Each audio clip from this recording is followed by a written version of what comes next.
इस अरण्य कांड में भगवान के स्वभाव का भी परिचय है और भगवान के प्रभाव का भी परिचय है।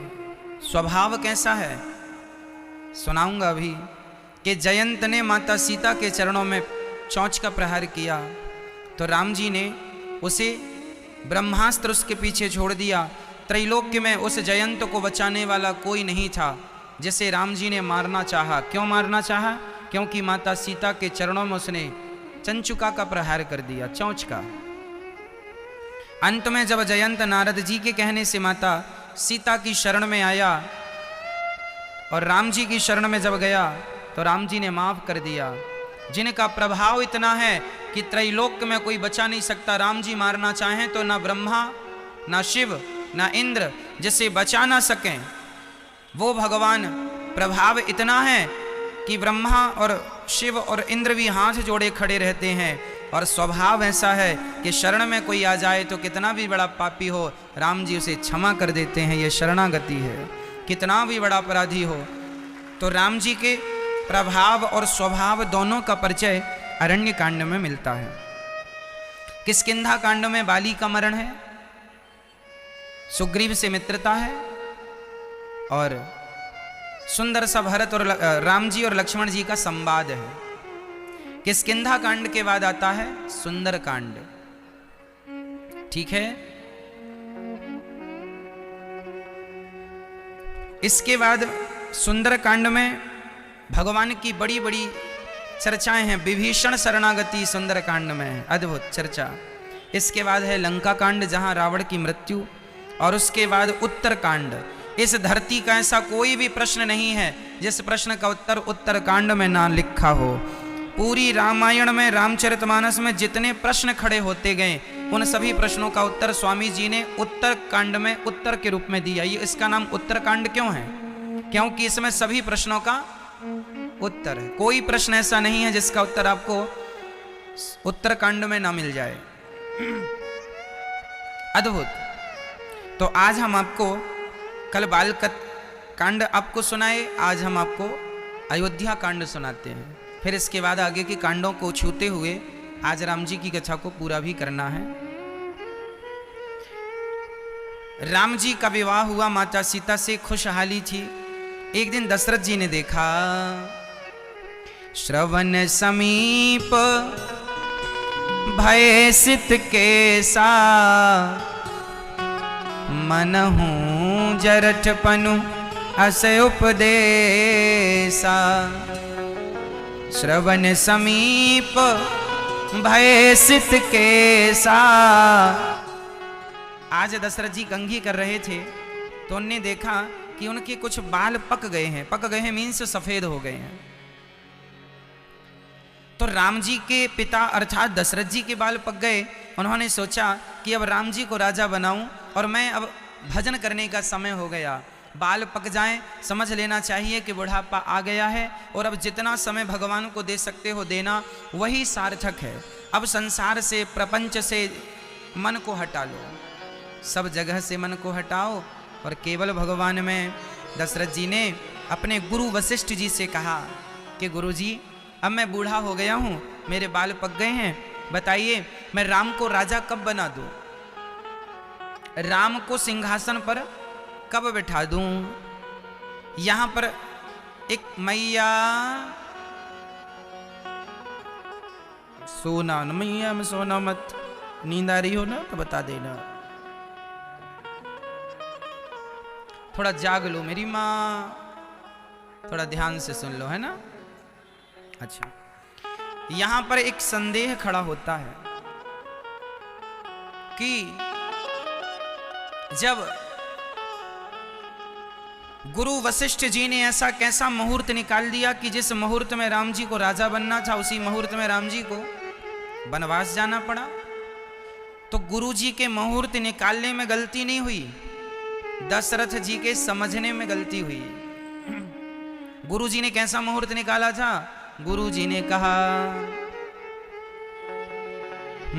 बैगी विलंब न करिए नृप, साजिए सबुई समाज।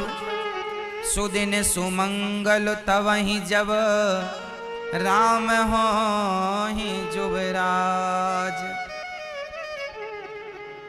जब राम राजा बन जाएंगे तब का मुहूर्त अच्छा है। राम जब राजा बन जाएं तब का मुहूर्त। वशिष्ठ जी ने कहा था राम को राजा जितने जल्दी हो सके बनाओ, पर दशरथ जी से गलती हो गई। दशरथ जी ने कहा राम को राजा कल बनाएंगे। राम को राजा तैयारी कर लें, कुछ समय तो लगेगा। वशिष्ठ जी ने कहा था आज ही बना दो। वैगी विलंब न करी नृप, साजिए सबुई समाज, और सुदिन सुमंगल तब ही जब। सुदिन और अच्छा नक्षत्र अच्छा ग्रह तो तब ही है जब राम जी राजा बन जाएं। पर दशरथ जी ने बात कल पर टाल दी, और कल तो कभी होते ही नहीं है। दुकानों पर लिखा होता है आज नगद कल उधार, तो कल तो कभी होनी नहीं है। आप दुकान पर जाएंगे भाई साहब आज उधार दे दो, तो भाई आज नगद कल उधार देंगे, वो कल जाएगा। तो जिसे हम कल समझते हैं वो आज ही बन जाता है, कल तो होते ही नहीं है कुछ। इसलिए कल पर कोई काम नहीं टालना चाहिए। अच्छे काम आज कर लो, बुरे काम कल पर टाल दो। काल करे सो आज कर, आज करे सो अब, पल में प्रलय होएगी फिर बहुरी करेगा कब। मूर्ख लोग उल्टा कहते हैं, जो पाप करना होता है उसे कल पर, आज करे सो काल कर, काल करे सो परसों। जल्दी जल्दी क्या करना है, जिंदा है अभी वर्षों। ये दोनों अपनी अपनी जगह सही है बातें। पुण्य करना है तो आज कर लीजिए, अच्छे काम करने हैं आज कर लीजिए, बुरे काम करना है तो उसे कल पर टाल दीजिए। बुरे कामों को कल पर टाल देना चाहिए। अब दशरथ जी कल पर टालते हैं। सारे नगर में हल्ला हो गया कि राम जी राजा बनने वाले हैं। सबको अच्छा लगा, जिसने सुनी ये खबर कि राम जी राजा बनेंगे सबका हृदय आह्लादित हो गया, प्रसन्नता से भर गया। पर एक महिला थी जो दुखी हो गई, और उस एक महिला का नाम क्या था? क्या नाम था? क्या नाम था? मंथरा। उस महिला का नाम था मंथरा। नाम मंथरा मंदमती,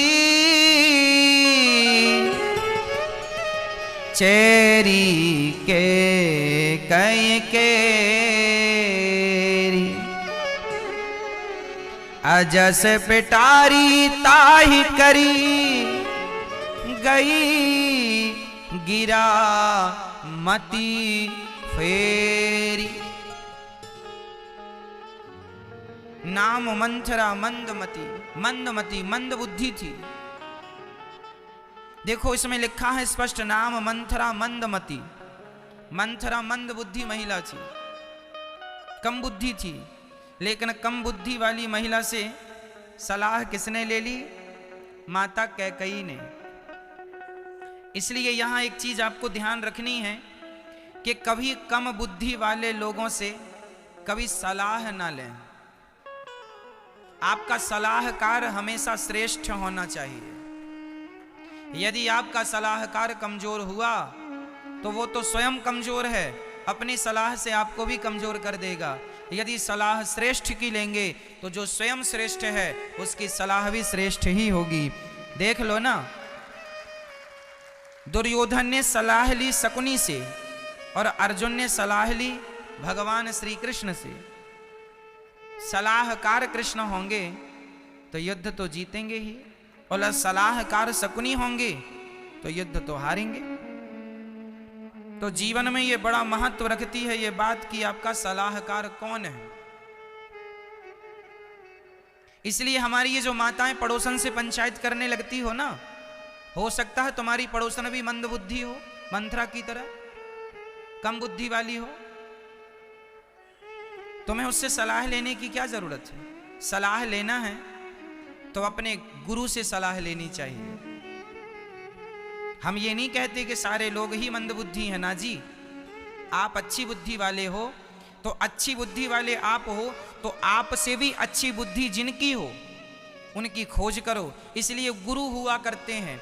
आदमी गुरु क्यों बनाता है? इसलिए कि जीवन में जब कोई संकट आवे, सलाह किसी से लेने का समय ना नजर आए कि किससे लें, अपनी बात किससे कहें, इसलिए गुरु होते हैं। गुरु हमेशा ही शास्त्रों को पढ़कर समझकर उचित सलाह देते हैं। इसलिए दशरथ जी के यहाँ वशिष्ठ जी थे।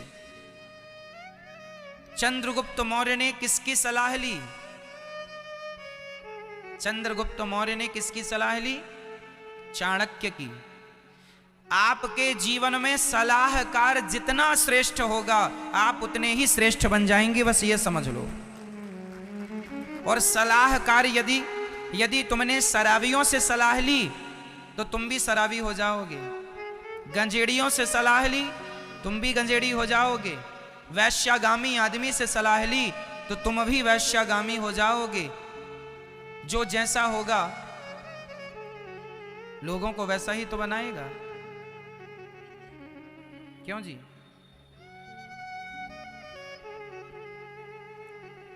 बर्फ की संगत में आप जाएंगे तो शरीर ठंडा हो ही जाएगा, और आग की संगत में रहेंगे तो शरीर गर्म रहेगा।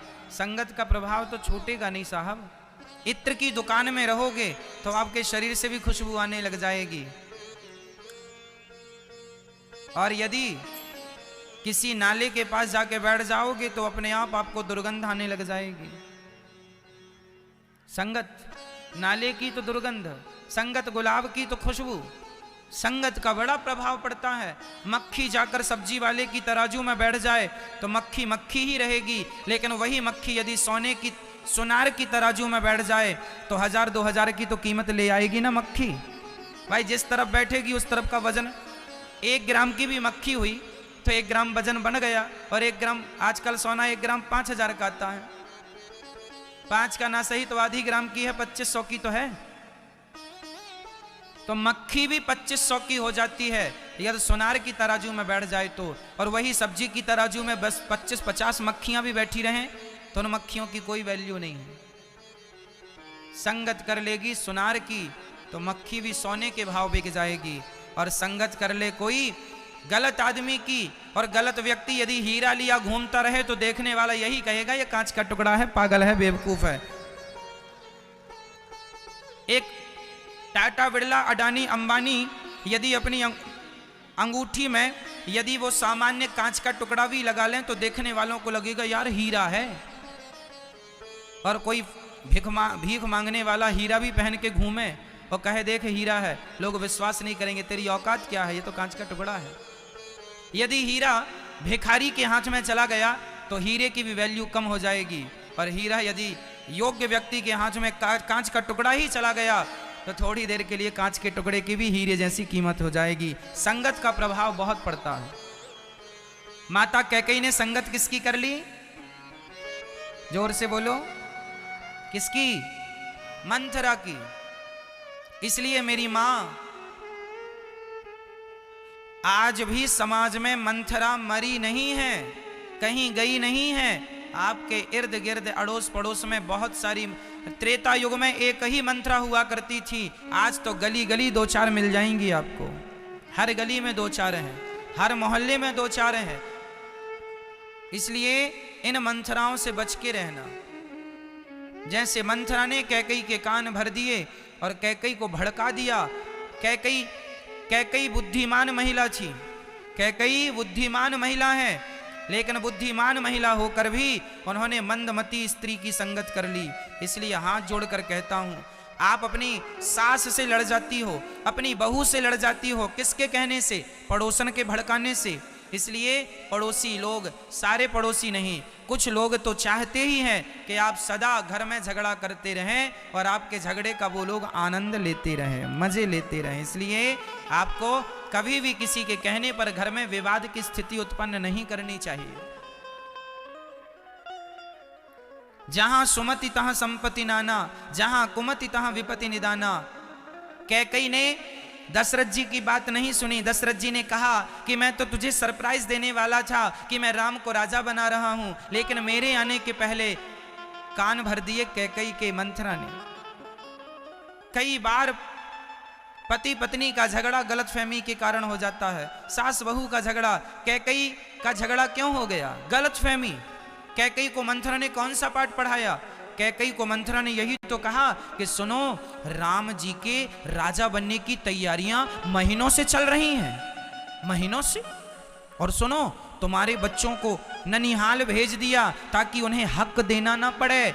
और सुनो, राम राजा बन जाएंगे, कौशल्या महारानी हो जाएंगी, राजमाता हो जाएंगी, और तुम पोंछा लगाना घर घर में जाके। इतना भरा मंथरा ने कैकई को खूब उनकी कहानियां सुनाई, सौतियों की। सौत मतलब सौत जानती हो मैया? एक पुरुष की दो पत्नियां, तो एक पत्नी दूसरी को सौत ही कह, तू मेरी सौतन है। तो कैकई ने मंथरा ने कौन सा पाठ पढ़ाया? सौत का, कि सुन, तुम तो सौत हो, सौतेली हो, तुमसे तो झाड़ू पोंछा करवाएगी कौशल्या। हाँ, तुम्हारे बच्चों को कोई काम भी नहीं मिलेगा। इतना उल्टा सीधा भड़काया। और कैकई मां देखो, वो भड़क गई, दूसरों के कहने पर आ गई। एक बार दशरथ जी से पूछ तो लिया होता कि हमें क्यों नहीं बताया आपने, दशरथ जी बता देते, स्पष्ट कर देते। लेकिन आपको दशरथ जी की बात, दशरथ जी कहते हैं कैकई मैं तेरे पांव पकड़ता हूं, तू कहेगी तो मैं भरत को राजा बना दूंगा, पर कैकई राम को वनवास ना भेजो। यदि राम वनवास चले गए तो ये दशरथ मर जाएगा। तो कैकई कहती हैं, वाह, वैसे तो बड़ा कहते हो, रघुकुल रीति सदा चली आई, प्राण जाए पर वचन न जाई, और अब हमें धमकी दे रहे हो कि मर जाएंगे। मरो तो मरो, देखो कैकई कह रही है, मरो तो मर जाओ, पर हमें तो दो वरदान चाहिए। पहला वरदान ये कि 14 साल के लिए राम को आप वनवास भेजो और मेरे भरत को आप राजा बनाओ। ये बातें कैकई जो कह रही है, किसके भड़काने पर कह रही है? बोलो मेरी मां। ये शब्द कैकई के नहीं है, ये शब्द मंथरा के हैं। ये कठोरता कैकई की नहीं है, ये कठोरता मंथरा की है, क्योंकि सलाह ऐसी मिल गई ना। कैकई ने तो ये तक कह दिया कि अब से तुम हमारी गुरु हो। लो, कैकई जैसी स्त्रियां मंथरा जैसों को गुरु बनाएंगी तो घर में तो आग लगेगी, बाग कभी लग नहीं सकता। जीवन में सच्चा गुरु जिसे मिल जाए उन्हीं के जीवन में बाग लगते हैं, नहीं तो आग लगाने वाले तो हर गली मोहल्ले में बैठे ही हैं। चाहती हैं कि जरा सा मौका मिले तो आग लगा दें। जमाने में आग लगाने वालों की कमी नहीं है, बाग लगाने वालों की कमी है। इसलिए आपका सलाहकार कैसा है, एक बार गौर कर लीजिएगा, कहीं मंथरा जैसा तो नहीं है। ये जो इतिहास में घटनाएं हो चुकी हैं, ये घटनाएं हमें सावधान कर रही हैं कि घटना उनके साथ घटी, तुम ना गलती करना, नहीं तुम्हारे साथ भी ये इतिहास दोहरा दिया जाएगा। ये सबक है, शिक्षा है। अपने पति पर विश्वास कर लिया होता कैकई माने तो आज उनके घर में आग ना लगती, लेकिन विश्वास पति पर नहीं किया। दशरथ जी कह रहे हैं, मैं तेरे पांव छूता हूं कैकई, मेरी बात मान जा, मर जाऊंगा मैं, तू विधवा हो जाएगी। कैकई बोली, मैं हो जाऊं तो हो जाऊं। देखो जरा, इतना भड़काया है कि वो पतिव्रता नारी ये कहने को तैयार है कि मैं विधवा हो जाऊं तो हो जाऊं, पर मेरी गुरु तो अब मंथरा ही है। ये भड़काने वाले ना इस तरीके से बरगलाते हैं, इस तरीके से भड़काते हैं पूरा प्लानिंग के साथ कि आदमी बिल्कुल खत्म, उसका वो बात ही नहीं करता, उसके द्वारा वही बात कर रहा है जो भड़काने वाला। आज दोस्त लोग भड़का रहे हैं, सारे दोस्त नहीं, शराबी लोग शराबियों को, गंजेड़ी लोग गंजेड़ियों को, सब एक दूसरे को भड़का रहे हैं। अच्छे घर की बहू बेटियां भी गलत महिलाओं के संग बैठने लग जाएं तो उनके अंदर भी गलत व्यवहार, गलत आचरण उनके भी हो जाएंगे। इसलिए अपने आप को कुसंग से बचाना होगा। किससे बचाना होगा? जोर से। किससे? आज सबसे ज्यादा क्या है जमाने में? कुसंग। सबसे ज्यादा कुसंग है।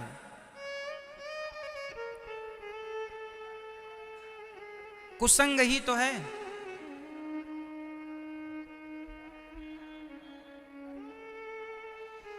इसलिए हम आपसे हाथ जोड़कर कहते हैं, ऐसी मंथराओं से दूर रहिएगा जो सिर्फ आपके घर में आग लगाना चाहे। कैकेयी मां को बहुत समझाया दशरथ जी ने, नहीं मानी।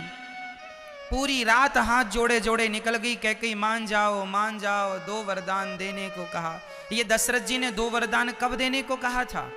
एक बार दशरथ जी युद्ध करने गए किसी राजा से, तो संग में कैकेयी गई, है ना। तो कैकेयी ने, ये युद्ध कहाँ था? देवताओं पर राक्षसों ने आक्रमण कर दिया था। तो दशरथ जी देवताओं की तरफ से युद्ध करने गए थे।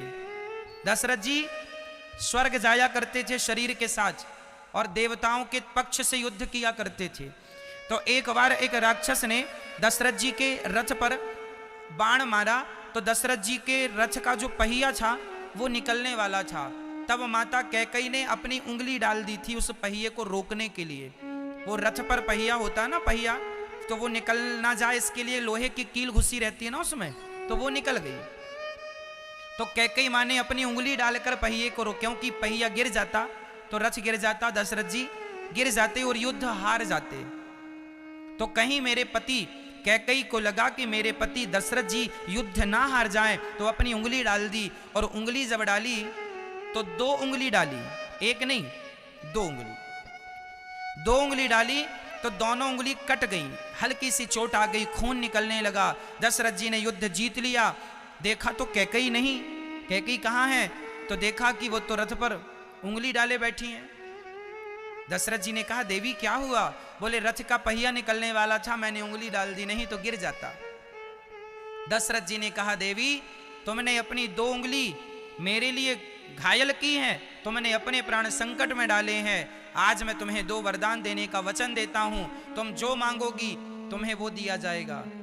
तो 2 उंगली और 2 वरदान। दशरथ जी ने कहा, जो मांगोगी दूंगा।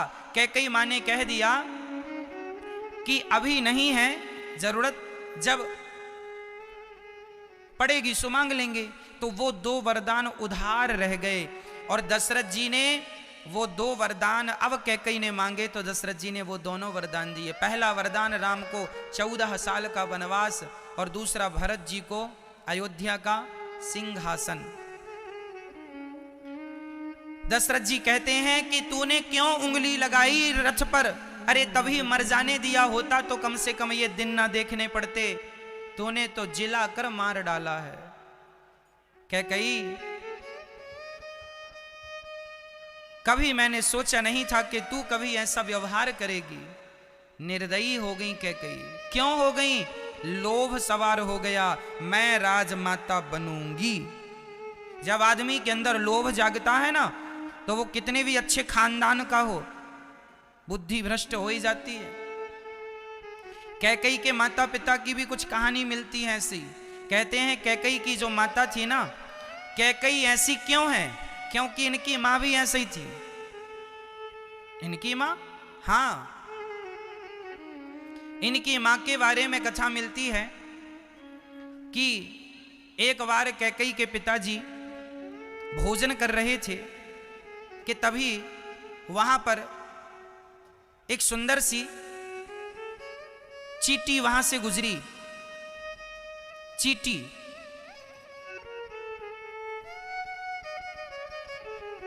चींटी को देखकर कैकेयी के पिता हंस पड़े। तो कैकेयी की माता ने पूछा कि आप चींटी को देखकर क्यों हंसे? तो कैकेयी के पिता ना सभी की भाषा जानते थे, चींटी की, बकरा की, बकरी की, सबकी। उनको ये वरदान था कि तुम सबकी भाषा जानोगे, सबका ज्ञान रखोगे, पर यदि ये भेद किसी से कहा तो मर जाओगे। तो कैकेयी की मां बोलने लगी अपने पति से, ये चींटी को देखकर आप हंसे क्यों?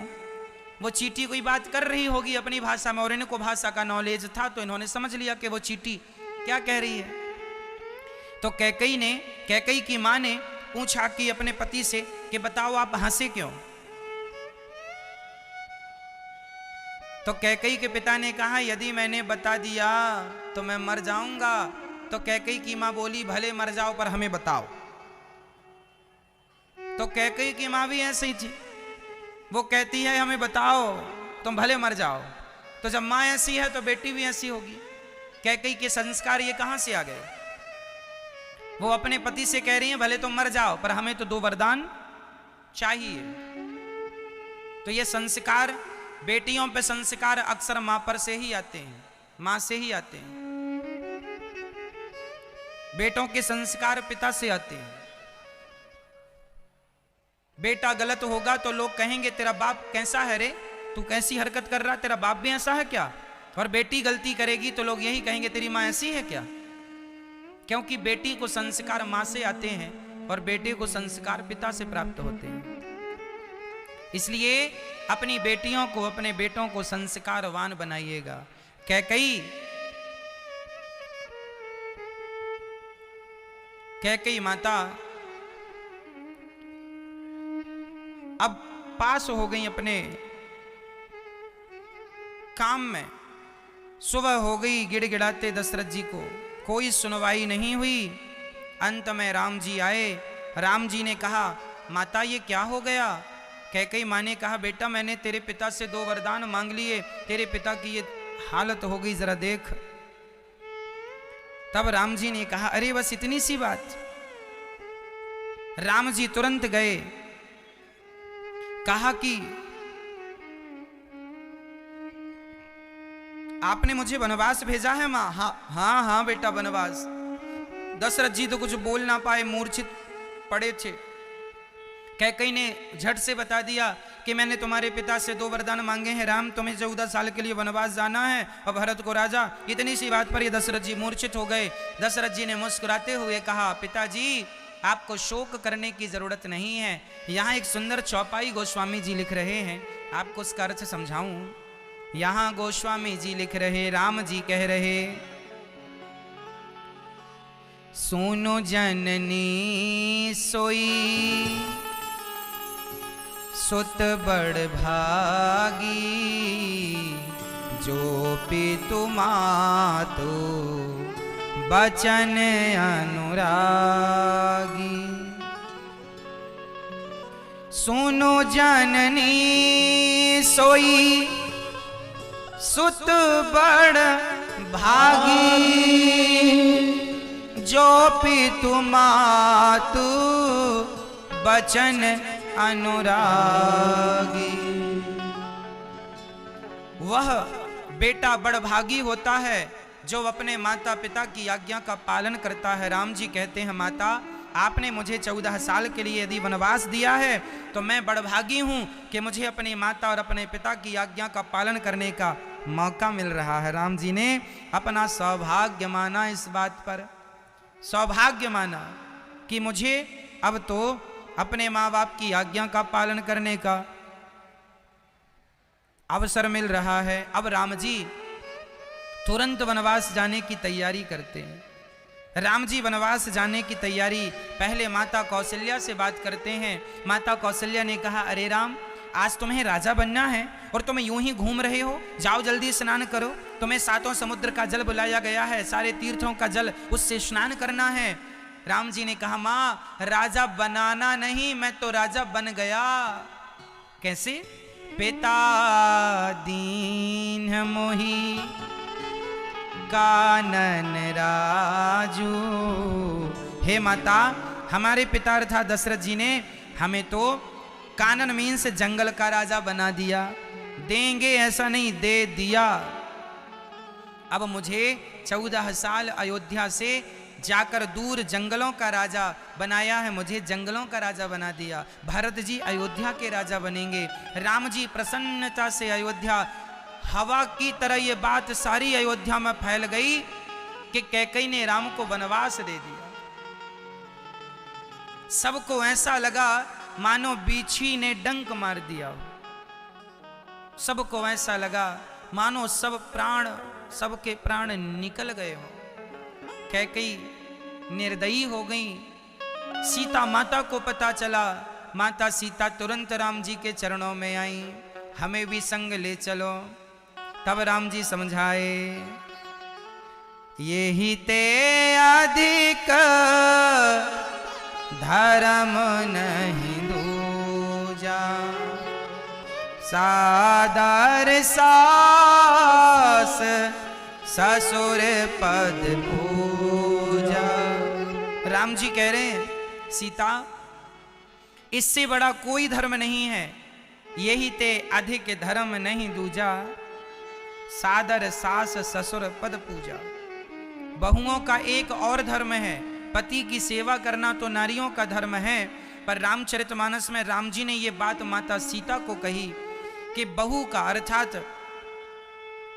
पत्नी का यह भी धर्म होता है कि वो अपनी सास और अपने ससुर की माता पिता मानकर उनकी सेवा करे, उनकी पूजा करे। यही ते अधिक धर्म नहीं दूजा, सादर सास ससुर पद पूजा। सास ससुर के प्रति सेवा का भाव रखना ये बहुओं का धर्म है। ये बात रामचरितमानस में राम जी ने माता सीता को समझाया है। ये संस्कार तब बनेंगे जब आप आज की बेटियां रामचरितमानस भी पढ़ना सीखेंगी। नारी का धर्म क्या है, पत्नी का धर्म क्या है, अब पति का क्या है, सबके अलग अलग धर्म यहाँ लिखे हैं। आप पत्नी हो तो पत्नी का मिल जाएगा, माँ हो तो माँ का मिल जाएगा, बहू हो तो बहू का मिल जाएगा। इसलिए अपनी सास की सेवा करना सीखो। आप सास का दिल दुखाकर पत्थर की मूर्ति को कभी प्रसन्न नहीं कर सकती। बताइए, आप कहेंगे कि महाराज हमारी सास तो बड़ी दुष्ट है, बड़ी गंदा आचरण करती है, गालियां देती रहती है, उल्टा सीधा कहती रहती है। कोई बात नहीं, जैसी है तुम्हारी ही सास है। तुम्हारे शरीर में यदि घाव हो गया, फोड़ा हो गया, तो क्या आप उस अंग को काटकर फेंक देते हैं? यदि आपके शरीर में यहां पर रोग हो जाए तो क्या आप उस अंग को काटकर फेंक देंगे?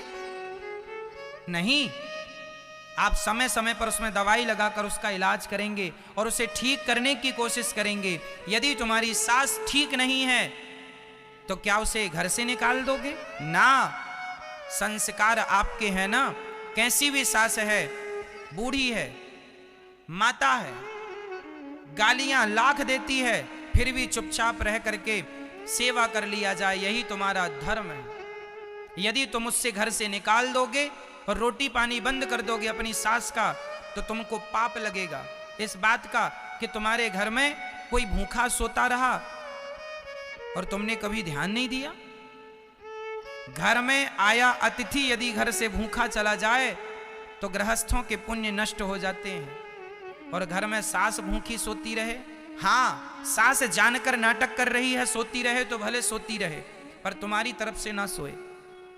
अर्थात सास खुद सास को बहू, आपका धर्म है सास से प्रेम करना। माँ जी आप भोजन कर लीजिए, भोजन परोस दूं आपको। अब फिर भी सास नखरे करे तो चूल्हे में जाए। तुम अपना फर्ज पूरा करती रहो। सासों के भी बड़े नखरे होते हैं ना, क्योंकि बहू का कर्तव्य है, माँ जी भोजन तैयार है, आप भोजन कर लीजिए, थाली लगा के दे दो सामने ऐसे, माँ जी भोजन कर लो। अब फिर भी ना खाए तो वो भूखी मर जाए, तुम्हें पाप नहीं लगेगा। क्यों? तुमने तो अपना कर्तव्य किया। अब वो नहीं खा रही है, वो उसका अपना सिद्धांत है, लेकिन तुम्हें अपना फर्ज पूरा करना है। यदि तुम उसे नहीं भोजन दोगी तो तुम्हें पाप लगेगा। इंसानियत के नाते तुम्हारे घर में कोई भूखा ना रहे। क्या ईश्वर ने हमें भूखा रखा है? जब ईश्वर ने हमें भूखा नहीं रखा तो हमारे पास जितने लोग हैं हमें उनका ध्यान रखना होगा। ईश्वर आपके रूप में ही तो एक दूसरे का ध्यान रखते हैं। कोई भूखा ना रहे। सास की सेवा करना आपका धर्म है, मतलब कीजिए। सास गाली देती है सो देती रहे, तुम पांव दबाया करो अपनी सास के। गाली देती है, देती रहे, तुम रोज पांव दबाने जाया करो। वो पांव भले ना दबवाए सो ना दबा, चूल्हे में जा। पर तुम दबाने जाओ। तुम अपना फर्ज पूरा करो। तुम सास के रोज पांव दबाने जाओ। माँ जी पांव दबा दूं आपका, चरण दबा दूं, दबा दें, दबाओ, ना दबाएं तो आप हाथ जोड़ के बाहर निकल जाओ। सास गाली दे रही हैं पर आपको गालियां नहीं देना। बड़े हमें मार लेते हैं, बड़े हमें डांट देते हैं, तो क्या हम भी बड़ों को डांटें? भाई माँ अपने बेटे को मार देती है गलती करने पर, तो क्या बेटा भी अपनी माँ को मारेगा? माँ का मारना जायज है, माँ का बेटे को मारना उचित है, पर बेटे का माँ को मारना उचित? सास अपनी बहू को मार दे ये उचित है, क्योंकि सास के लिए बहू बेटी है। सास अपनी बहू पर हाथ उठा दे ये फिर भी उचित है, पर बहू अपनी सास पर हाथ उठाए ये उचित नहीं। क्यों जी? इसलिए हमें बड़ों का आदर करना होगा, और बड़ों को चाहिए कि वो जिद्दी ना हो, जिदपना ना करना, नहीं तो तुम्हारा नुकसान बहुत ज्यादा हो जाएगा। अपने से बड़ों का आदर, जो व्यक्ति अपने से बड़ों का आदर करता है वो यहां से लेके परलोक तक सुखी ही सुखी रहता है। कोई बात नहीं, सास जितना बोले बोलने दो, तुम ना बोला करो। आपके सड़क में, घर के सामने जो आपकी सड़क है, रास्ता है, कई बार आपने देखा होगा रास्ते में कुत्ते भौंकते रहते हैं। रात को, शाम को, सवेरे सवेरे कुत्ते भौंक रहे हैं, तो क्या मैया आप लोग निकल के कुत्तों से कहती हो क्यों रे, मेरी ही सड़क में भौंक रहा, मेरे द्वार के सामने? क्या आप कुत्तों से लड़ने जाती हो मैया? कुत्ता आपकी तरफ देख देख के यदि भौंके भौं भौं भौं, तो क्या आप नाराज होती हो? तू मुझे देख के भौंक रहा, तुम भी चालू हो जाओ, भौं भौं भौं।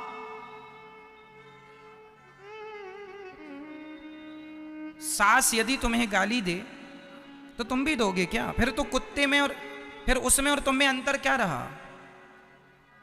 कुत्ता हमें काटे तो हम कुत्ते को ना काटें। समझदारी ये है। राम जी समझा रहे हैं, सीता माता ने कहा प्रभु मुझे संग ले चलो। भगवान ने कहा सीता यही ते अधिक धर्म नहीं दूजा, सादर सास ससुर पद पूजा। अब राम जी सीता जी की जिद पर ठीक है कहकर चलो। सीता जी कौशल्या जी से आज्ञा लिए चल पड़ी। लक्ष्मण जी को पता चला राम जी वनवास जा रहे हैं। लक्ष्मण जी दौड़े आए, अपनी माँ से आज्ञा लेते हैं। अपनी माँ कौन? लक्ष्मण जी की माँ कौन? कौन है लक्ष्मण जी की माँ? सुमित्रा मैया। चरणों में गिरते हैं और कहते हैं माँ हमें आज्ञा दो। तब लक्ष्मण जी से माँ ने कहा पुत्रवती जुवती यज्ञ सोई, रघुपति भगत जासु सुत होई। वही नारी, वही स्त्री पुत्रवती है जो भगवान के भक्तों को जननी जने तो भक्त जने, या दाता या सूर, या से तो बंध्या भली काहे गवावे नूर। बेटा हो तो देखो मेरी माँ लायक ही हो, नालायक बच्चे पैदा करना ही मत। लायक हो, 10-20 बच्चे पैदा करने की जरूरत नहीं है, एक ही करना पर लायक हो।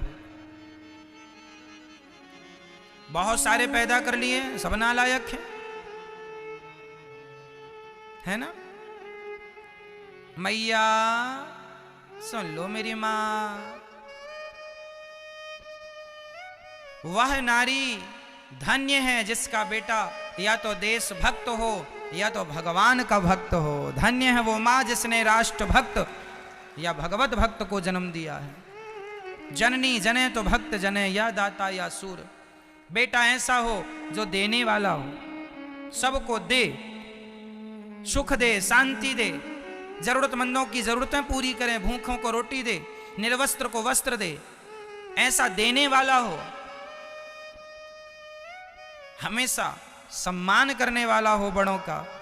राम जी, लक्ष्मण जी और माता सीता चल पड़ी। सारी अयोध्या रो पड़ी। सारी अयोध्या कहने लगी, राम अवध छोड़ न जाओ, राम अवध छोड़ न जाओ।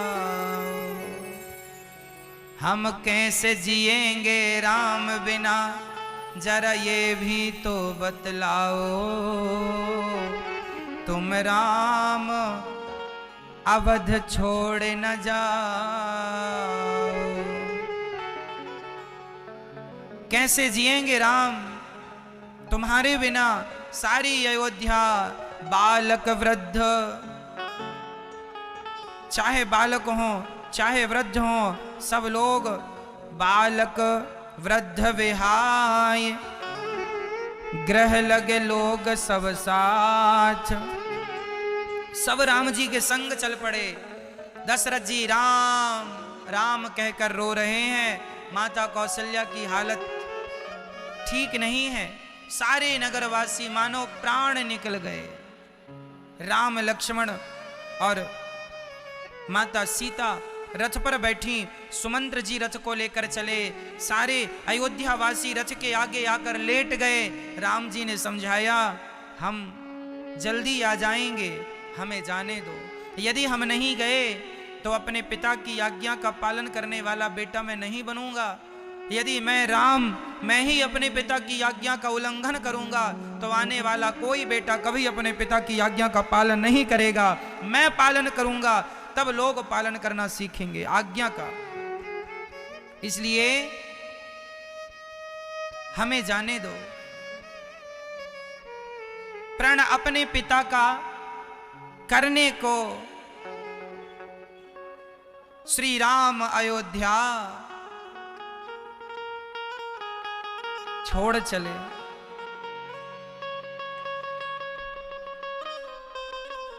ऐसे ऐसे रात बीत गई। सुबह हुआ। अब राम जी ने कहा, भैया निषाद आज्ञा दो। ये निषाद जंगल में कोल भील जाति के थे, लेकिन राम जी ने उनका भी आतिथ्य स्वीकार किया और उन्हें भी राम जी ने गले लगाया। आज हमारे देश में ना जातवाद का बड़ा मैटर चलता है। मेरी माँ जरा ये बताओ, क्या राम जी क्या भेदभाव पे विश्वास करते थे? यदि करते थे तो फिर निषाद को गले से क्यों लगाया? फिर माता शबरी के बेर क्यों खाए? इसका अर्थ है कि राम जी की तरफ से राम जी ने कभी भेदभाव नहीं रखा कि ये ऊंची जात का है, ये नीची जात का, कोई भेद नहीं। राम तो सबको गले लगाए हैं। और भारतवासियों कान खोलकर सुनना, यदि तुम अपना भला चाहते हो तो ये जातवाद का जहर निकाल दो और सभी ब्राह्मण क्षत्रिय वैश्य शूद्र तुम चारों भाई मिलके रहा करो। यदि नहीं रहोगे मिलके तो कल फिर कोई अंग्रेज आएंगे, तुम्हें और हमें लड़ाएंगे। फूट डालो शासन करो की नीति अपनाएंगे और हम भारतीयों को आपस में लड़ाएंगे। और तुम लड़ते हो ये कह कह करके कि मैं ब्राह्मण हूं, मैं क्षत्रिय हूं, मैं वैश्य हूं, मैं शूद्र हूं। कोई ब्राह्मण नहीं, कोई क्षत्रिय नहीं, कोई वैश्य नहीं, कोई शूद्र नहीं। हमारी एक जाति होनी चाहिए। हम सनातनी हैं, हमारी हिंदू जाति है, हम हिंदू हैं, हम सनातनी हैं। बस यही परिचय हो, हम सनातनी हैं, हम भारतीय हैं, हम हिंदू हैं। बस हम ब्राह्मण हैं, क्षत्रिय हैं, वैश्य हैं। आपस में ही लड़ जाओ तो क्या होगा? विनाश हो जाएगा। आज लोग लड़ते हैं, मैं जाट हूं, मैं गुजर हूं। जाट और गुजर आपस में लड़ जाते हैं ये सोच के कि मैं बड़ा हूं, मैं बड़ा हूं। तुम सब बड़े हो। आपस में लड़ोगे तो कैसे अपनी तरक्की करोगे? कैसे अपने देश का विकास कर लोगे? यदि क्षत्रिय और वैश्य आपस में लड़ जाएं तो कैसे देश का विकास हो जाएगा? तुम जातवाद का जहर घोल के आपस में लड़ोगे, सिवाय नुकसान के कुछ नहीं होगा। समझदारी है। अंग्रेजों ने और मुगलों ने हमें लड़ाया है। 450 साल तक मुगलों ने राज्य किया है भारत पर। कितने साल तक? 450 वर्षों तक। और 250 साल तक अंग्रेजों ने राज्य किया है। केवल इसी नीति पर राज्य किया है कि फूट डालो और शासन करो। और ये आदतें तुम्हारी अभी भी नहीं सुधर रही हैं तो आने वाली तुम्हारी संतान खतरे में है। यदि ऐसे ही लड़ते रहोगे तो अफगानिस्तान को देखा है ना, आतंकवादियों ने पूरे देश पर कब्जा कर लिया। ऐसे ही लड़ोगे तो फिर तुम पर कब्जा ना हो जाए, इसका मुझे भय है। जहां सुमति संगठन में बड़ी ताकत है मेरी मां, लड़ना ही है तो आतंकवादियों से लड़ें हम, आपस में लड़ने से क्या होगा। लड़ना ही है तो गरीबी से लड़ें हम, आपस में लड़ने से क्या होगा। लड़ना है तो आओ हम सब मिलकर के रोजगार पैदा करते हैं। नौकरी लेने वाले नहीं, नौकरी देने वाले बनते हैं। जब नौकरी देने वाले बनने की सोच रखोगे तो गरीबी समाप्त हो जाएगी। हम मिलकर गरीबी से लड़ें, ना कि आपस में लड़ें। आपस में लड़ोगे ना घर के रहोगे ना घाट के रहोगे। ये बात जो कह रहा हूं ध्यान से बिठा लेना, और कभी किसी जातवाद पर लड़ाई ना हो। हम चारों एक ही हैं, ब्राह्मण क्षत्रिय वैश्य और शूद्र, हम हिंदू एक हैं, एक ही रहना चाहिए। ये चार उंगली अलग अलग होंगी ना तो कोई भी तोड़ देगा, पर ये चारों मिलकर एक हो जाएंगे और किसी को ये पड़ जाएगा तो दांत बाहर आ जाएंगे। ताकत इसमें है, ताकत इसमें नहीं है, इसमें नहीं है। क्यों जी, ताकत इसमें है या अब बताइए, इसमें ज्यादा ताकत है या इसमें? संगठन में ताकत ज्यादा, इसलिए संगठित रहो और अपने देश के लिए कुछ सोचो। विकास करना है तो अपना नहीं, नाम कमाना है तो अपने लिए नहीं, देश के लिए नाम कमाऊंगा और देश के विकास की बात करूंगा। देश के विकास में ही मेरा विकास है, देश की तरक्की में ही मेरी तरक्की है। देश के लिए सोचो मेरी मां, बच्चों को देश प्रेमी बनाओ, गद्दार ना हो बच्चे, भ्रष्टाचारी ना हो।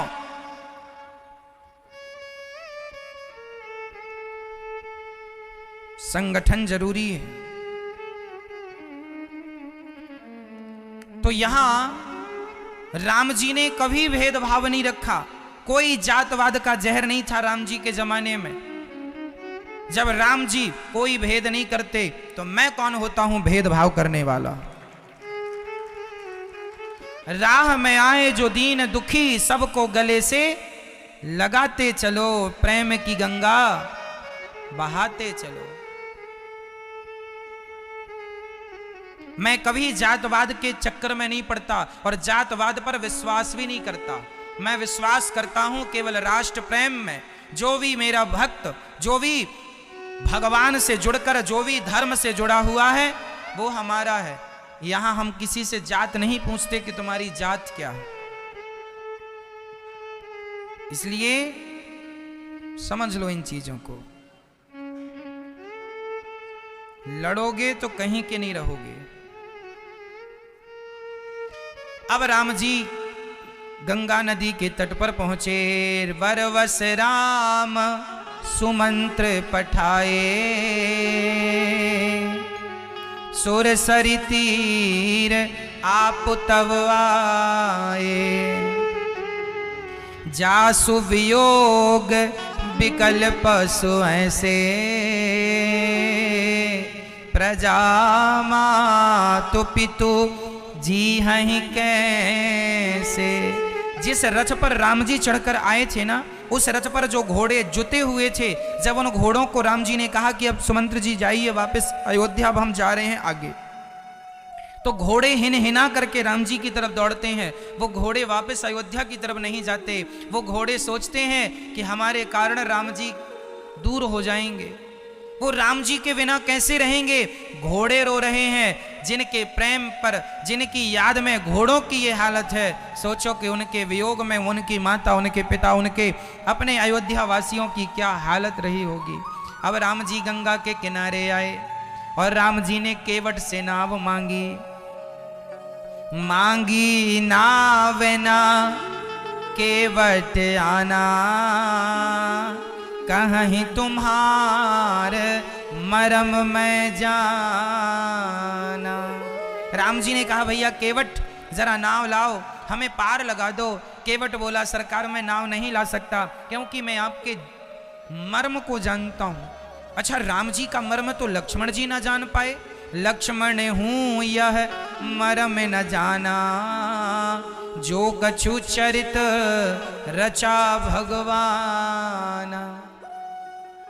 लक्ष्मण जी ना जान पाए राम जी के मर्म को। केवट कहता है मैं मर्म जानता हूं। कौन सा मर्म जानता था केवट?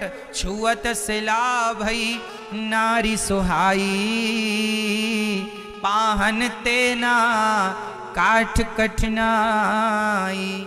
हे राम जी, आपके चरणों की धूल गिरी तो गौतम की नारी जो पत्थर की थी वो नारी हो गई, पत्थर नारी हो गया। तो मेरी नाव तो लकड़ी की है, यदि कहीं आपके चरणों को छूते मेरी नाव स्त्री हो गई तो घरवाली नाराज हो जाएगी कि मैं तो थी दूसरी कहां से आ गई। एक तो पाली नहीं पल रही है, दो दो हम कैसे पालेंगे महाराज।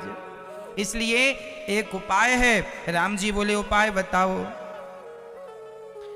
आप हमसे चरण धुलवा लीजिए, आपके चरणों को धोऊंगा और चरणों की धूल को हटाऊंगा, इसके बाद नाव पर बिठाऊंगा, फिर हमें कोई खतरा नहीं होगा। क्योंकि खतरा तो आपके चरणों में जो धूल लगी है ये जादूगरनी धूल है, इसे साफ करने की जरूरत है। तो राम जी बोले बड़ा समय लगेगा, तुम हमें जल्दी से पार क्यों नहीं लगा देते? केवट बोला आपके पिता की सौगंध खाता हूं। देखो सौगंध भी खाया तो राम जी के पिता की, खुद के बाप की नहीं खाता। आपके पिता की सौगंध खाता हूं, कसम खाता हूं कि मैं बिना चरण धोए में आपको पार नहीं लगाऊंगा। तो लक्ष्मण जी को गुस्सा आ गया, बड़ी बातें कर रहा, बड़ा जवान लड़ा रहा। एक केवट चल किनारे आ, देख तेरे लिए बाण निकाल रखा। लक्ष्मण जी ने बाण निकाला। केवट बोला सरकार अच्छा है मुझे मार डालो। क्यों, तुझे मरने से डर नहीं लगता? केवट बोला मैं मरूंगा तो यमराज के पास जाऊंगा, यमराज पूछेंगे क्यों आ गया, तो मैं बोलूंगा लक्ष्मण जी ने भेजा है। तो यमराज जी बोलेंगे कि तेरा अपराध क्या था जिसके कारण लक्ष्मण ने तुझे बाण मारा? तो केवट बोला सरकार तुमने अपराध क्या किया? तो अपराध यही इस दास का है, रघुनाथ के पांव पखारत हो। यदि रघुनाथ जी के पांव धोने की सजा मृत्यु है तो लक्ष्मण जी मुझे मार डालो, जी कर भी क्या करूंगा। या तो चरण धूली दे दो, नहीं तो मृत्यु दंड दे दो। अब तो लक्ष्मण जी ने बाण छोड़ दिया। सुनी केवट के बैन प्रेम लपेटे अटपटे, विहसे विहसे अर्थात राम जी अयोध्या से जब राम जी निकले उसके बाद राम जी पहली बार केवट के दरवाजे में हंसे हैं। विहसे करुणा ऐन चितई जानकी लखन तन।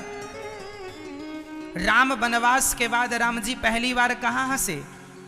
केवट के द्वार पर। इसका अर्थ यही है केवट धन्य हो आप, केवट से सीख लो, केवट को गुरु बनाकर कि केवट कहता है कि द्वार पर कोई भी आया करे तो हंस कर ही विदा किया करो, हंसा कर ही विदा किया करो। ऐसा व्यवहार हो आपका, ऐसे संस्कार हो आपके कि दुखिया भी आपके घर आ जाए तो वो सुखी होकर जाए आपके घर से। ये आपके संस्कार होने चाहिए। सबको हंसाया करो, प्रसन्न रखा करो, किसी को रुलाया ना करो, सदा सबको हंसाओ, प्रसन्न रखो। ऐसी बातें कहो कि व्यक्ति हंसे। ऐसा ना कहो कि व्यक्ति आपकी बातें सुन के घायल हो जाए। रोना कहाँ है? अरे भगवान की याद में रोना अच्छा है। भगवान की वार्ता हो रही है और भगवान की कथा कहते सुनते तुम दोनों रोने लगे, ये बहुत अच्छा है। पर किसी का दिल दुखाना मत, ये कहने का तात्पर्य है। किसी को उल्टे शब्द ना कह देना कि वो रोता हुआ चला जाए आपके घर से। इसलिए मेरी माँ, आए हुए अतिथि का सदा सत्कार किया करो और प्रसन्नता से उसके संग व्यवहार किया करो। ये गृहिणी का धर्म है। जब कोई आए, जैसे हमारी माताएं, यदि दिन के 12 बजे कोई आ गया ना, आपने भोजन करके उठे, भोजन खत्म हो गया, तभी कोई आ गया तो सिर चढ़ जा, अरे राम राम, अब भी तो बर्तन धो लिए, फिर आ गए, फिर बनाना पड़ेगा इनके लिए, सिर चढ़ जाता है। कुछ माताओं का, सबका नहीं। हाँ या ना? पर ये आदत गलत है। धन्य है वो गृहस्थी धन्य है वो घर जिस घर में सदा अतिथि आते रहते हैं, वही घर घर है। तो तुम्हारे घर में तो कोई आता ही नहीं है, तो घर है कि शमशान है? धन्य है वो घर जिसमें अतिथि के चरण पड़ते रहते हैं। पवित्र होता है वो घर, अतिथि की सेवा करने से गृहस्थी पवित्र होता है। इसलिए आपके घरों में गुरुजनों के, ब्राह्मणों के, संतों के, कन्याओं के, है ना, अतिथियों के, अतिथि मीन्स आपके रिश्तेदार, मानदान ही सही, इनके पांव पड़ते रहने चाहिए। चरण पवित्र होते हैं, पड़ते रहने चाहिए। सबको बना के खिलाओ, इसमें बड़ा ये पुण्य है। अन्य दान यही तो है। अरे आपने अपने घर में किसी को खिला दिया रिश्तेदारों को, वो भी अन्नदान ही है, वो भी दान ही माना जाएगा। जो तुम खा रहे हो वो भी यदि भगवान को भोग लगाकर खा रहे हो, तुम ही निवेदित भोजन करहीं, तो वह भी पुण्य ही माना जाता है। भोजन करना भी पुण्य है यदि पहले भगवान को खिलाकर खाया जाए तो। केवट कहते हैं नाथ, केवट कहते हैं सरकार हमें चरणों पर कृपा, हम पर कृपा करो और चरणों को धुलाओ। राम जी बोले केवट राम रजाय सुपावा, पानी कठवता भरी ले आवा। धन्य है राम, आज्ञा देते हैं। केवट कठौता में पानी लाता। केवट की चतुराई देखो, कठौती में पानी नहीं लाता। कठौती स्त्रीलिंग है, कठौता पुल्लिंग है।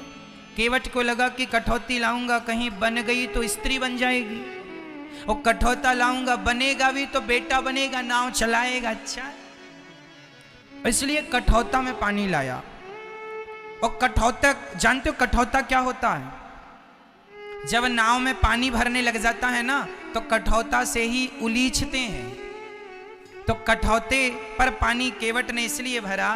केवट ने कहा अरे कठौता, तूने कई बार हमें डूबने से बचाया है, तूने हमें डूबने से बचाया है, तो आज तेरे ऊपर राम जी के चरण रख कर तुझे भी हम डूबने से बचा देंगे।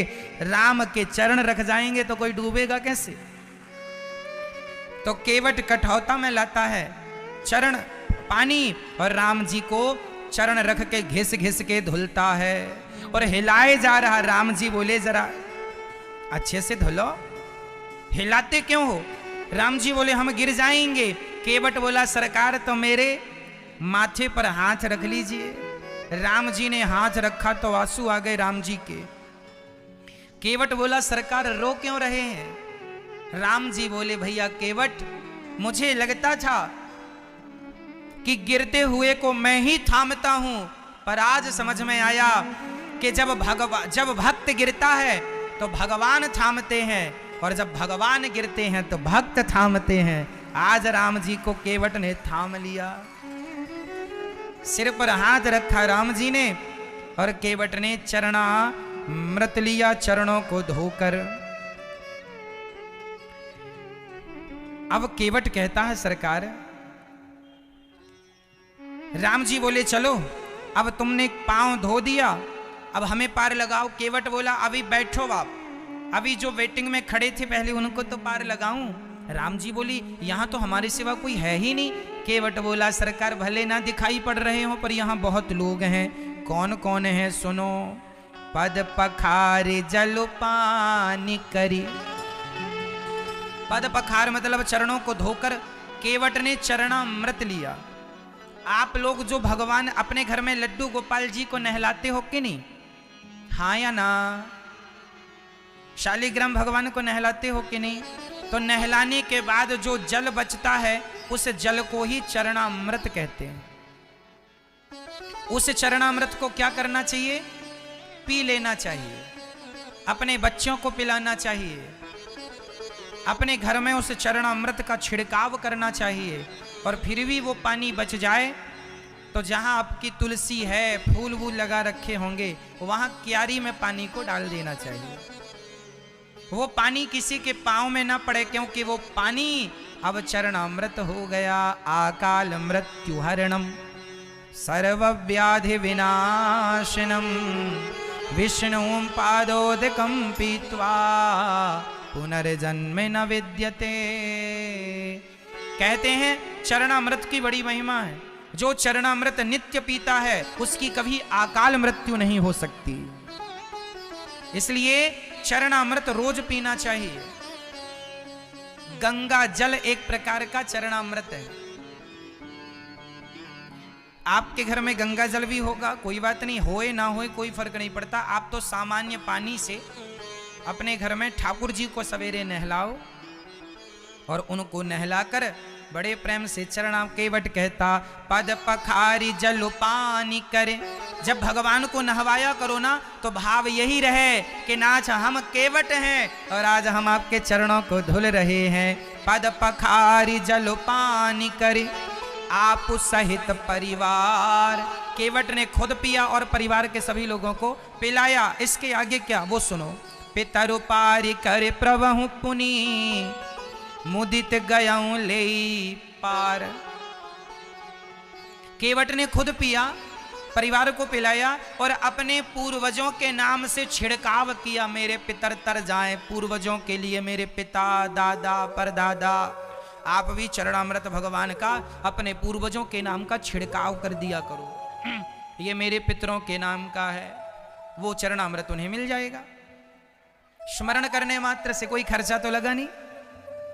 तो केवट ने अब राम जी को बिठाया अपनी नाव में। और माँ अपने बच्चे को मेला लेकर जाती है ना, तो बताओ माँ बच्चे को पकड़ती है कि बच्चा माँ को पकड़ता? यदि बच्चे ने माँ को पकड़ा है तो बच्चा तो कभी भी माँ को छोड़ के किसी भी दुकान में घुस जाएगा। लेकिन माँ सावधान होती है, बच्चा माँ को नहीं पकड़ता। उस समय तो माँ बच्चे को, क्योंकि बच्चा पकड़ लेगा तो छोड़ने की संभावना है, पर मां पकड़ के रखेगी तो छूटने की कोई संभावना नहीं है। उसी प्रकार जब भगवान पकड़ते हैं तो भक्त का पतन नहीं होता, और हमने पकड़ लिया तो कभी भी अहंकारवश आदमी छोड़ देता है, मैं ये हूं मैं वो हूं। केवट जी उतर ठाणी भय सुर शरीरेता सिय राम गुह लखन समेता। केवट उतर दंडवत कीन्हा प्रभु सकुच एही नहीं कछु दीन्हा। तब माता सीता ने अपनी मुंदरी क्या होती है मैया जानती हो? अंगूठी को गांव की भाषा में मुंदरी कहते हैं, है ना? मुंदरी, ये मुंदरी गांव की भाषा है। गांव की सामान्य भाषा में कहते मुंदरी देना मेरी, मुंदरी मीन्स अंगूठी। सीता जी ने अंगूठी दी, राम जी को केवट को उतराई दे दो ना। तो केवट बोला सरकार मैं आपसे उतराई नहीं ले सकता। क्यों? क्योंकि आप मेरे घाट आए सो मैंने आपको पार लगाया, मरकर जब मैं आपके घाट आऊंगा तो आप भवसागर से मुझे पार लगा देना। सरकार बस इतनी कृपा करो, क्योंकि आना तो सबको आपके ही घाट है। इसलिए अब राम जी वहां से सभी संत मुनियों का दर्शन करते हुए सीधा वहां चित्रकूट पहुंच गए। सभी संतों से मिलते हुए चित्रकूट पहुंचे। अब यहाँ राम जी चित्रकूट में पर्णकुटी देवताओं ने बनाई। राम जी वहाँ, राम लक्ष्मण सीता जी चित्रकूट में रहने लग गए। वहाँ पर लोगों ने राम जी को देखकर, जंगल के कुल भीलों ने राम जी को देखकर कहा था कि राम जी तो प्रेम के भूखे हैं। हाँ, राम ही केवल प्रेम प्यारा जान ले ये जो जान निहारा। तो राम जी प्रेम के भूखे हैं। यहाँ जंगल के कोल भील मिल रहे हैं और दोना भर भर के सामान जंगल का ला के दे रहे हैं राम जी को, सीता जी को। जंगल के लोगों ने बड़ी सेवा की राम जी की। इसलिए हम लोगों को भी चाहिए कि जंगल में हमारे जो आदिवासी भाई लोग रहते हैं ना, हम उनसे भी मिलें। आप लोग समय निकाल के, यदि आपके आसपास कोल भील जंगल के लोग, जंगली लोग, आदिवासी लोग रहते हैं ना, तो आप लोग समय निकाल के थोड़ा उनके पास बैठा करो, उन्हें धर्म की चर्चा सुनाया करो, अपने राम का परिचय कराओ। यही तो धर्म का प्रचार है। आज सच्चाई ये है कि आज ना हिंदू धर्म का प्रचार करना ही नहीं चाहता, जबकि क्रिश्चियन लोग देखो ना, हिंदुस्तान में हिंदुओं के गांव क्रिश्चियन हो गए, हिंदू लोगों ने क्रिश्चियन धर्म अपना लिया, वो जंगल के कोल भील भाइयों ने जो जानते नहीं थे धर्म के बारे में, तो इन लोगों ने, ईसाइयों ने अपने बाइबल दिखा दिखा के, पढ़ा पढ़ा के और उनको अपनी तरफ कर लिया। इसलिए कहता हूं कि आप अपने लोगों को तो कम से कम समय दो। आप सनातन का प्रचार नहीं करोगे तो क्या पाकिस्तान से आएंगे सनातन का प्रचार करने के लिए? कोल भीलों को आप लोगों ने छोड़ दिया, इसलिए क्रिश्चियन लोगों ने उनका फायदा उठा लिया और वो धर्म परिवर्तन भारत में लाखों नहीं, मैं करोड़ों कहूं तो अति संयोक्ति नहीं होगी, करोड़ों हिंदू आज क्रिश्चियन हो चुके हैं। और ये क्रिश्चियन लोग ये षड्यंत्र रचते हैं, ये हिंदुओं को पहले क्रिश्चियन बनाते हैं और फिर ये हिंदुओं को ही हमारे और आपके खिलाफ भड़का के हमें और आपसे इनके लड़ाने की तैयारियां चल रही हैं।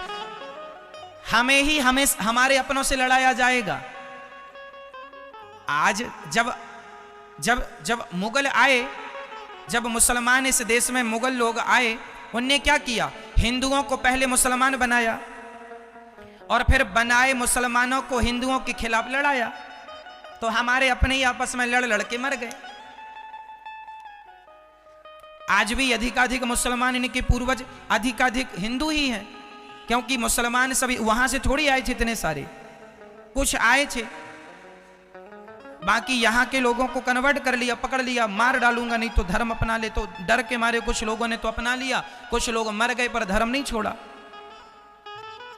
कहने का तात्पर्य यह है कि अंग्रेजों, मुगलों ने क्या किया था? यही तो किया था, यही तो किया था। हमें आज क्रिश्चियन लोग भी वही रास्ता अपनाए हैं। हिंदुओं को पहले वो क्रिश्चियन बनाते हैं, फिर उन्हीं लोगों को आपके और हमारे हिंदुस्तानियों के खिलाफ भड़काते हैं और आपस में लड़ाने की बड़ी साजिश चल रही है। इसलिए हम तो सरकार से ये कहेंगे कि विशेष कठोर कानून बना करके और कोई भी किसी को जबरदस्ती बरगला करके धर्म परिवर्तन ना कराए। सनातन सनातन ही रहेगा, धर्म परिवर्तन कोई ना कराए। ये हिंदुस्तान में तो कम से कम ऐसा ना हो भाई, जमाने में होए तो होए पर यहां तो ना हो। हमारे घर में ही यदि हमारे अपने आंखों के सामने हमारे हिंदू यदि क्रिश्चियन हो जाएंगे तो ये तो हिंदुओं के लिए बड़ी शर्म की बात है। शेर का शिकार गीदड़ कर रहे हैं। इसलिए आप सभी लोग अपने सनातन का प्रचार कीजिए और जितने लोग हमारे भारतीय, मूल भारतीय लोग जो धर्म परिवर्तन कर चुके हैं, उनके पास जा जाके आप सभी हिंदू भाइयों का धर्म है, जाओ रामचरितमानस, अच्छी बातें राम जी की, कृष्ण जी की, धर्म की बातें उन्हें सुनाओ। और उन्हें भी कोई दाल चावल आटे की जरूरत है तो आर्थिक रूप से भी यदि हम लोग मदद करें तो हमारा कोई घटेगा नहीं। ये भी तो पुण्य है, ये भी तो पुण्य है। अरे उनकी बेटी के विवाह में यदि तुमने थोड़ा सा खर्चा कर लिया तो गरीब की बेटी का विवाह तुम्हारे द्वारा हो जाए तो यह भी तो पुण्य है। यदि वो लोग खाने को रोटी नहीं है तो आप भी उनकी मदद कर सकते हैं। क्यों जी, हम एक दूसरे की मदद नहीं करनी चाहिए? करनी चाहिए। नहीं करोगे तो वो क्रिश्चियन लोग मदद कर करके उनके मसीहा बन जाते हैं और जहां मंदिर थे वहां आजकल उन लोगों ने चर्च बनवा रखी। तुम्हें पता नहीं है भारतवासियों, हिंदुस्तान को एक बार मुगलों ने गुलाम बनाया, एक बार अंग्रेजों ने गुलाम बनाया और अब भी गुलाम बनने की तैयारी में चल रहा है ये देश। ये क्रिश्चियन लोग जो यहीं के मूल भारतीय जो यहीं रहते हैं, वो लोग पैसा दे दे के खूब धर्म परिवर्तन करा रहे हैं, खुलेआम कराते हैं साहब, उन्हें तो किसी का डर भी नहीं है। और आप लोगों को अपने पति, अपने बच्चों से फुर्सत ही नहीं है, अपने परिवार से, सास बहू के झगड़े से। इसलिए थोड़ा सा समय 24 घंटे में आधा घंटा, 1 घंटा अपने धर्म के लिए निकाला करो। धर्म रहेगा तो हम सब रहेंगे, तो देश रहेगा, नहीं तो फिर अफगानिस्तान की तरफ देख लेना, जैसे वो आज फिर से आतंकवादियों की चपेट में आ गया, कहीं ये ना आ जाए। बड़ी प्लानिंग करनी पड़ेगी आपको। प्लानिंग का अर्थ ये है अपनी संस्कृति का प्रचार करो बस। हमें किसी को मारना नहीं है, प्यार से ही समझाना है, ठीक है? पर सनातन के लिए, धर्म के लिए तो आपको निकालना पड़ेगा समय, नहीं तो कल आपके बच्चे सुरक्षित नहीं हैं, ये याद रखिएगा। राम जी कोल भीलों से मिल रहे हैं, देखो राम जी कोल भीलों से मिल रहे हैं, पर आप लोगों को मिलने में लाज आती, अरे हम तो वीआईपी लोग इनके संग बैठेंगे। ये तुम्हारा ना वीआईपी कल्चर ही तबाह कर दिया है देश को, और कुछ नहीं। जरा सा तुम्हें पैसा क्या मिल गया, तुम आकाश में उड़ने लग गए, इंसानियत को भूल गए कि इंसानियत फर्ज ये कहती है कि कोई अमीर कोई गरीब नहीं, भगवान ने देने के लायक बनाया है, दीन दुखियों की सेवा करो, यही धर्म है। ये नहीं कि मैं पैसा आया तो उड़ने लग जाऊं हवा में, बात ही ना करूं दीन दुखियों से, जरूरतमंदों से, ये तो साहब न्याय नहीं है। ऐसे में तो देश की व्यवस्था नहीं होगी, हाँ या ना।